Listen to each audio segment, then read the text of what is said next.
উফ, এটা কি রান্না করেছো তুমি? না হয়েছে নুন, না হয়েছে ঝাল। এই খাবার মুখে দেওয়া যায়? ওমা, সে কি? আমি তো ভালো করেই রান্না করলাম।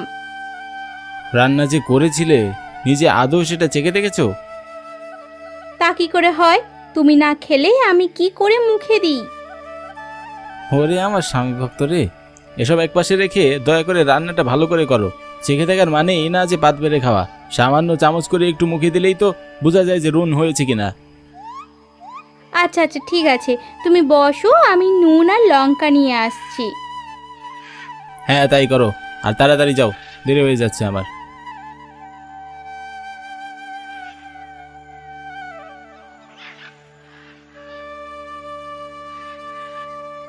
এরপর থেকে যেন এমন ভুল আর না হয়। নুন দাওনি, মুখেও দেওয়া যায় না। ঝাল কম হলেও তাও হতো, ঝালও হয়নি। আচ্ছা দাঁড়াও, আমি একটু লবণ ছিটিয়ে দিই। আরে আরে আরে কি অদ্ভুত, তুমি কি পাগল হয়ে গেছো নাকি? লবণ এনেছো, আমি নিজেই তো নিয়ে নিতে পারতাম। এখন এত লবণ দিয়ে তরকারি খাবো কি করে?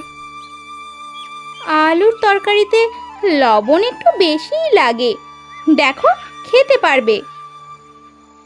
ধুর, তোমার তরকারি তুমিই খাও, আমি বাইরে থেকে কোথাও খেয়ে নেব। যত সব, বাসায় মানুষ শান্তিতে দুবেলা খেতেও পারে না। আমার কপালটাই খারাপ, কোন শনির দশা নিয়ে যে তোমায় বিয়ে করেছিলাম।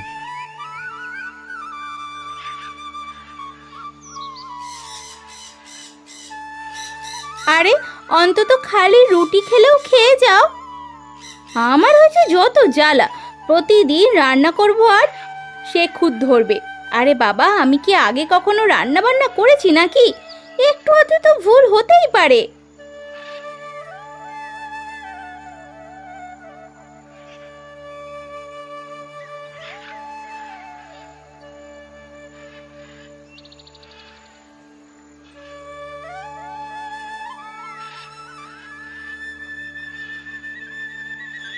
কি গো সিরাজ, কেমন আছো? আরে বসির চাচা, এই যে এই তো ভালো আছি। আপনি কেমন আছেন? আমি তো বেশ আছি, কিন্তু তোমার চোখ মুখ দেখে তো ভালো লাগছে না। কিছু হয়েছে? তোমার ওই মূর্খ বোকা বউয়ের সাথে ঝগড়া হয়েছে নাকি? ওর সাথে তো সেই নয়ছয় বেঁধেই চলেছে। কেন যে বাবা আমাকে ওর সাথে বিয়ে দিয়েছিলেন? একটা কাজ ঠিক মতো করতে পারে না। 2 বছর সংসার কেটে গেল, এখনো ঠিক মতো রান্নাও করতে জানে না, ঘর সামলাতে জানে না। না জানি আবার বাড়ি ফিরে কি নাটক দেখতে হয়। এর জন্য তোমার বাবাকে বলেছিলাম আমার মেয়ের সাথে তোমাকে বিয়ে দিতে। আমার মেয়ে কি কম সুন্দরী নাকি? রূপে গুণে সব দিকে আমার মেয়ে যোগ্য। তুমিও যদি তোমার বাবার কথার বিরোধিতা করে আমার মেয়েকে বিয়ে করতে, তাহলে ঝামেলা তোমায় বহাতে হতো না। তুমিও লেজ গুটিয়ে তোমার বাবার পিছু পিছু হেঁটেছো, এখন ফল তো ভোগ করতেই হবে।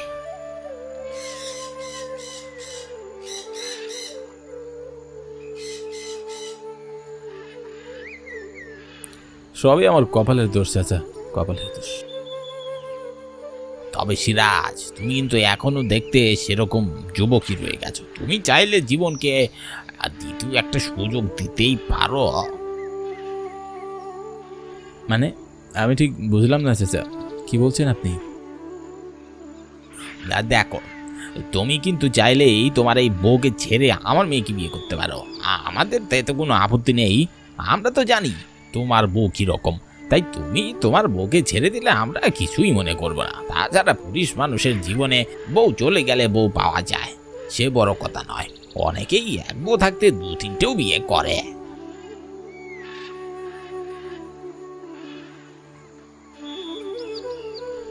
কিন্তু তাকে কোনো রকম আপদ ছাড়া তাড়াবো কি করে? দেখো, সে তো তোমার বউ, তুমি ভালো বুঝবে তাকে কি করলে সে অনায়াসে বের হইতে যেতে বাধ্য হবে। আচ্ছা, আমি চলি তাহলে, আমার একটা কাজ আছে, তুমি জানিও কিন্তু।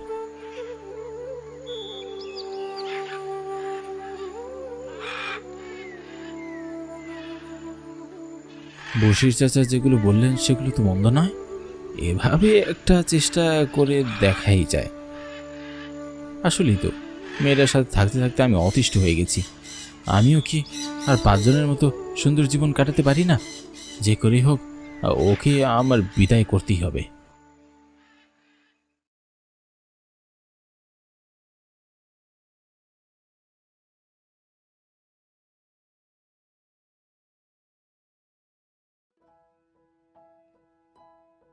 আরে কি আশ্চর্য, ও এত ভালো রান্না করেছে আজকে। আমার তো মনে হচ্ছে শুধু খেতেই থাকি, কিন্তু ওর রান্নার কাজের খুঁত না ধরলে ওকে বার করব কি করে? কি গো, কেমন হয়েছে? আজকে কিন্তু সব একদম চেখে তারপর রান্না করেছি। বললেই হলো চেখে দেখেছো? এই খাবার তো মুখেও দেওয়া যাচ্ছে না, কেমন লবণ বাড়িয়ে দিয়েছো। আচ্ছা, তোমার যদি সংসার করতে ইচ্ছা না করে তাহলে তুমি আমার ঘর থেকে চলে যেতে পারো। যাও না, যাও তাড়াতাড়ি এই সংসার থেকে দূর হও, তাহলে আমি একটা যোগ্য বউ সংসারে আনতে পারি। বললেই হলো আর একটা বিয়ে করবে। এই সংসার আমার, আমি খুব ভালো করেই জানি। আজকের খাবারটা খেয়ে তুমি বেশ তৃপ্তি পাচ্ছ। আমি আমি বোকা হলেও অত বোকা নই যে স্বামীর মুখের ভাষা চোখের ভাষা বুঝতে পারবো না। এই রে, ধরা খেয়ে গেছি। আর ওকে কিছু বলে লাভ নেই। আচ্ছা ঠিক আছে ঠিক আছে, আর অত মেজাজ দেখাতে হবে না, যেমন রান্না করেছো অমন করলেই হবে।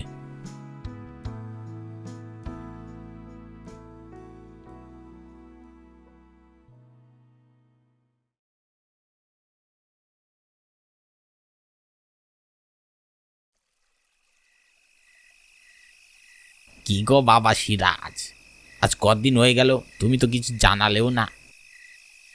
না মানে চাচা, আহা, কি হয়েছে খুলেই বলো না। বউকে এখনো ভাসাতে পারছো না, তাই তো? না মানে চাচা, হঠাৎ করে ওর সব একদম ঠিকঠাক হয়ে গেছে। মনে হয় সংসারে ওর মন বসেছে, আর মনে হয় না ওকে কোনো কিছুতে ফাঁসিয়ে সংসার থেকে বের করে দেওয়া উচিত হবে। তোমার বয়স এখনো কম, তাই মোহের জগতে ডুবে আছো। এই মেয়ে প্রথম থেকে যেহেতু উল্টোপাল্টা কাজ করেছে, পরবর্তীতেও একই কাজ করবে। তা আমার কথা মিলিয়ে দেখো, এখন শুধুমাত্র তোমার এক দুটা ধমকেই কাজ ঠিক মতো করছে। শুধু শুধু তাকে পরের সুযোগ করে দেওয়ার দরকারই বাকি। শোনো, আমার কাছে একটা জিনিস আছে, ভেবেছিলাম বাসায় কাজে লাগবে, কিন্তু এখন দেখছি এটা আমার চেয়ে বেশি তোমার কাজে লাগবে। কি জিনিস চাচা? এই নাও, এটা ধরো। এটা তো ইঁদুর মারার ওষুধ। না না চাচা, আমার বউকে আমি খুন করতে পারবো না।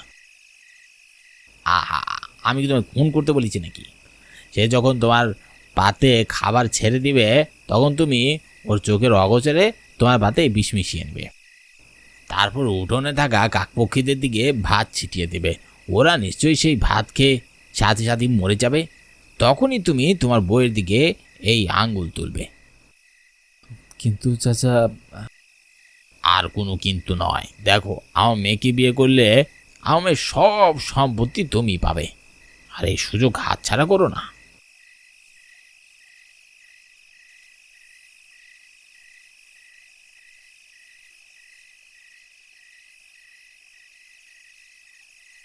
আহা, করছো কি? ওকে তো আমি এমনিতেও খাবার দেব, তুমি তুমি খাও না। কেন? ওকে আমি খাবার দিলে তোমার আপত্তি আছে কোথায়? না, আপত্তি থাকবে কেন? ও তো আমাদের পোষা কুকুর। তুমি খাওয়ালেও যা, আমি খাওয়ালেও তা। তবে তোমার ভাগে কম পড়বে, তাই বললাম। কিরে কিরে, ওর কি হলো? আশ্চর্য, ভাত ছিটানোর সাথে সাথেই কুকুরটা খেয়ে অমন করলো কেন? তুমি কিছু মিশিয়েছো ভাতে? কি যা তা বলছো? আমি তোমার ভাতে কি মেশাতে যাব বলো তো? তোমার তো বিশ্বাস নেই, একটা কাজও ঠিক মতো করতে পারো না। এমনও তো হতে পারে তোমার নির্বুদ্ধিতার জন্য কোনো বোতল থেকে অসাবধানতায় বিষ ভাতে পড়েছে, আর সেটাই তুমি ভুলবশত কুকুরকে ছিটিয়ে দিয়েছো বলে সে খেয়ে মারা গেছে। ভাগ্যিস আমি খাওয়ার আগে এই কুকুরটাকে খাইয়েছিলাম। তুমি তুমি আমায় এত বড় অপবাদ দিলে, আমি কিনা তোমার প্রাণ নিয়ে নেব। ওগো ওগো, আমি বোকা হতে পারি, কিন্তু এতটাও অসাবধান নই যে নিজের নিজের স্বামীর জীবন নিয়ে টানাটানি হয় এমন কাজ করব। আমি তো কদিন ধরেই বেশ গুছিয়ে কাজ করছি। তুমি তুমি শুধু আমাকে এটা সেটা বলে ছোট করছো। ঠিক আছে ঠিক আছে, তোমার যদি আমাকে আর ভালো না লাগে, তবে তবে আমি চলেই যাব। আমাকে ক্ষমা করে দাও ময়না, আমি আসলে বশির চাচার কথায় লোভে পড়ে এমন কাজ করেছিলাম। এই দেখো, আমি নিজেই আসলে বিষ মিশিয়ে মিথ্যা বলে তোমাকে বার করে দিতে চেয়েছিলাম। তুমি আমায় যা শাস্তি দিবে দাও, কিন্তু আমাকে ভুল বোঝো না, আমাকে বাড়ি থেকে তাড়িয়ে দিও না, আমাকে ক্ষমা করে দাও।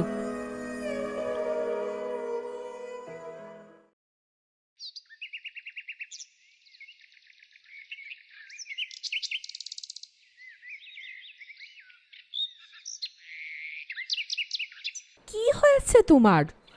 মুখটা ভার করে কেন বসে আছো?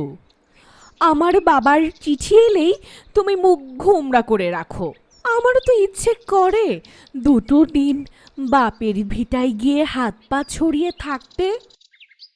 তা নয় গো বউ, আসলে আমার জমিটা দিন দিন অনাবাদি হয়ে যাচ্ছে। পরপর খরা আর ফসল নষ্ট হওয়াতে আর চাষ করতে সাহস পাচ্ছি না।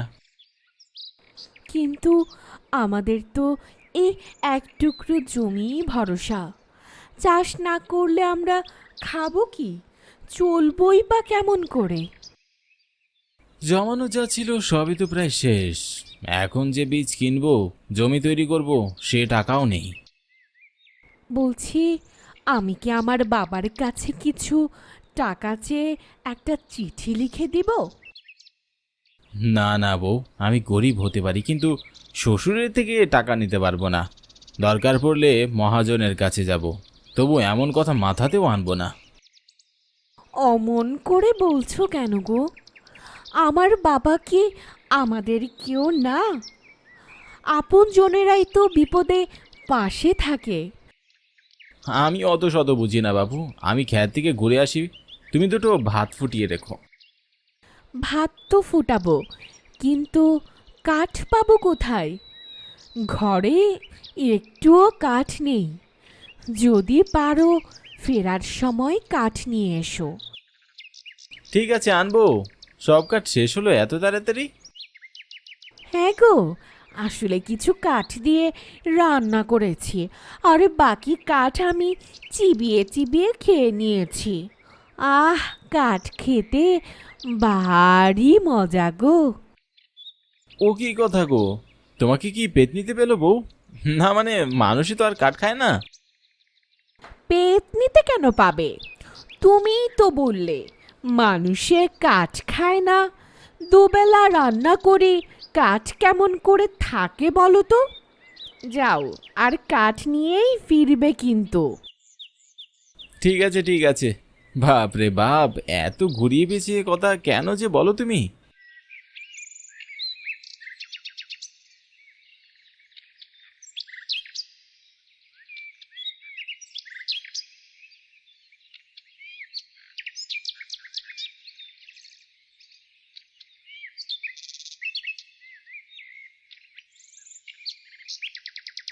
আরে বাপরে, খেতে এত বড় আগাছা হয়েছে, এগুলো তুলে পরিষ্কার তো করতে হবে। কিন্তু বউ তো রান্নার কাঠ নিতে বলেছে। আচ্ছা, আমার কত বুদ্ধি, এই শুকনো সব আগাছা নিয়ে যাব, দুদিনের রান্না তো হেসে গেলেই চলে যাবে, কাঠ কেনার টাকাটাও বাঁচল।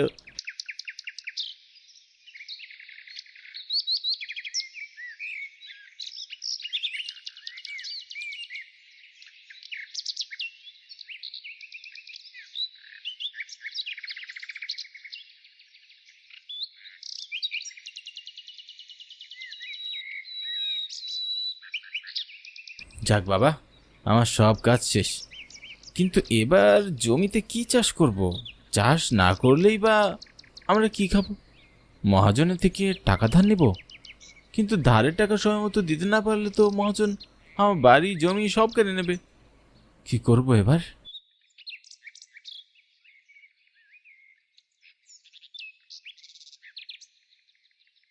আমাকে কিছু দান করো বাবা, আমাকে যা দেবে তুমি তার 2 গুণ ফেরত পাবে। আপনি কে বাবা? আপনাকে তো এখানে আগে কখনো দেখিনি। আপনি কি কোনো দূরের গা থেকে এসেছেন? তা ঠিক দূরেই বটে। দাও না কিছু আমাকে।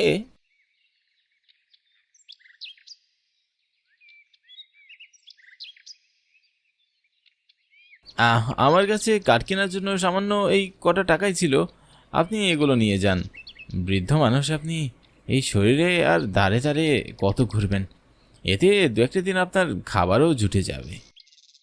তোমার কাছে তো চাষ করার মতো টাকা নেই, কাল কেমন করে চলবে তার ঠিক নেই, আর আজ তুমি সব কটা টাকা আমাকে দিলে যাতে আমার কষ্ট না হয়। হ্যাঁ, আমার বাবা বলতো কারো কষ্ট দূর করবি, কিন্তু কখনো কাউকে কষ্ট দিবি না। কেউ সাহায্য চাইলে কখনো তাকে খালি হাতে ফিরিয়ে দিবি না, কারণ এত লোক থাকতে যখন কেউ তোমার দরজায় সাহায্য চাইতে আসবে, তখন বুঝতে হবে বিধাতা চান তুমি তাকে সাধ্যমতো সাহায্য করো। বাহ, যথার্থ বলতেন তোমার বাবা।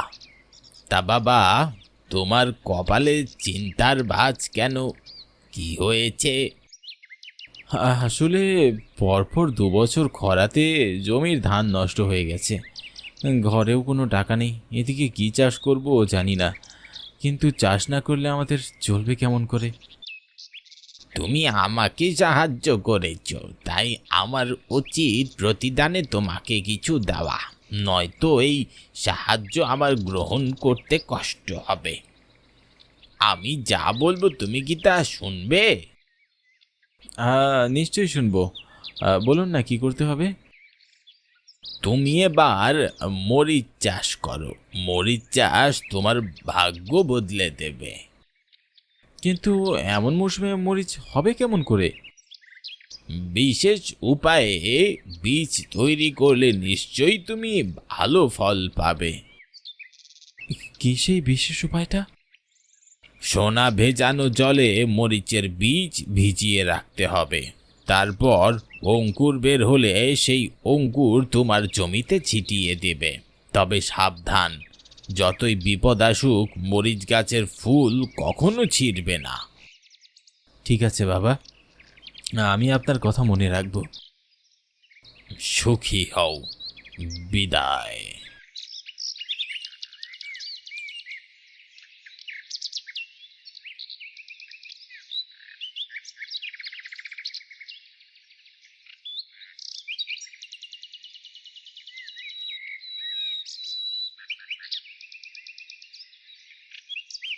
বউ, ও বউ, কোথায় গেলে? এ তো আগাছা, কাঠ কোথায়? কাঠ কেনার টাকা আমি একজনকে সাহায্য করতে দিয়েছি। নিজের ঘর ভেসে যায় আর তুমি অন্যের ঘর তৈরি করে বেড়াচ্ছ। কবে যে তোমার একটু বুদ্ধি হবে বিধাতা জানেন। ও বউ, বড্ড খিদে পেয়েছে। হাত মুখ ধুয়ে বসো, আমি খাবার এনে দিচ্ছি। আহা, পান্তা ভাত খেতে এত মজা, খেলে যেমন পেটটা ঠান্ডা হয় তেমনি মনটাও জুড়িয়ে যায়। মানুষ যে কেন পান্তা রেখে হালুয়া পোলাও খায় কে জানে। আমি যদি রাজা হতাম পান্তা ভাতকে জাতীয় খাবার করে দিতাম, সবাই দুবেলা পেট ভরে পান্তা খেত। আহ, খাওয়ার সময় এত কথা বললে খাবার তো গলায় আটকে যাবে গো। চুপচাপ খেয়ে নাও। হ্যাঁ, আমার খাওয়া তো হয়ে গেছে বউ, আমি তো তোমার সাথে গল্প করছিলাম বুঝলে। গল্পের নাম পান্তা সমাচার। তুমি পারো বটে। ও বউ, তোমার চুড়ি দুটো আমাকে দাও না গো, কাজ মিটলে ফেরত দিয়ে দেবো। কি কাজ করবে তুমি? আহা, সব তো দেখতেই পারবে, দেখোই না আমি বিশেষ মরিচের বীজ তৈরি করব।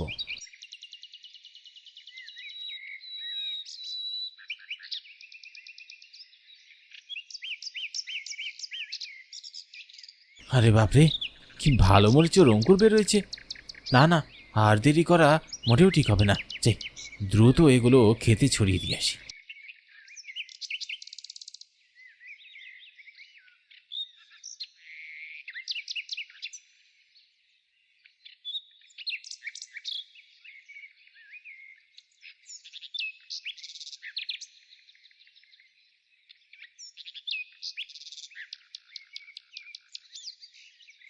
ওগো শুনছো, ঘরে আজ এক দানা চালও নেই। তুমি যে মরিচের অঙ্কুর ছড়িয়ে এলে, তারপর তো আর খেতেই গেলে না। আমি দেখি কি করা যায়।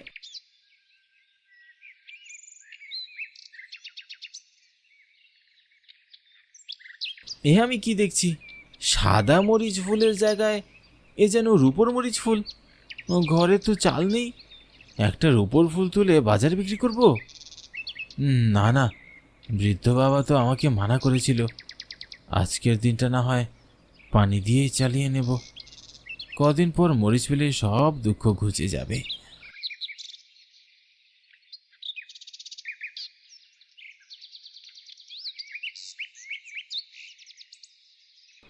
কি গো, তুমি যে খালি হাতে ফিরে এলে, চাল আনলে না? খাবো কি আমরা? আজকের দিনটা না খেয়ে থাকতে হবে বউ। জল বাতাসা খেয়ে চলো ঘুমিয়ে পড়ি, দুদিন পর চাল এনে দেবো। আমি জানতাম তুমি তাই বলবে, তাই তো পড়শির বাড়ি থেকে কটা চাল ধারে এনেছি, ওটাই রেঁধেছি। চলো দুজন আট প্যাটা খেয়ে এই দুটো দিন পার করে দেই। তুমি কি ভালো বউ, চলো চলো, যা আছে দুজনে সোনামুখ করে খেয়ে নিই।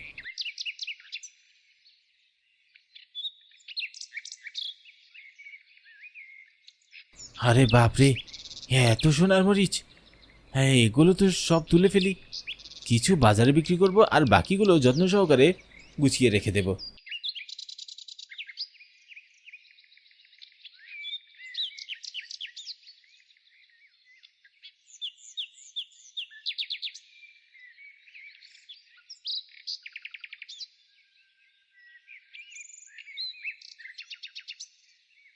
ও গো, কোথায় যাবে গো? এত বাজার! হ্যাঁ গো, কষা মাংস আর জমিয়ে পোলাও রাতে দেখি, তাও একটু বেশি করে রেঁধো। কেন, বেশি করে রান্না করে কি হবে?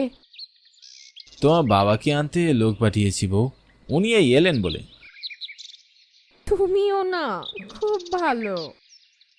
আমি খেতে গেলাম বউ, একটু গাছগুলো দেখে আসি। ঠিক আছে।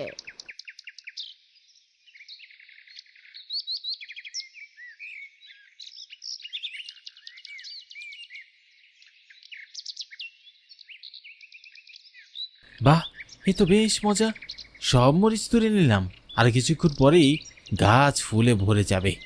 আহা, সোনার মরিচ গাছ আমার জীবনে সুখ ফিরিয়ে দিল, অভাব দূর করে দিল। আর কি চাই?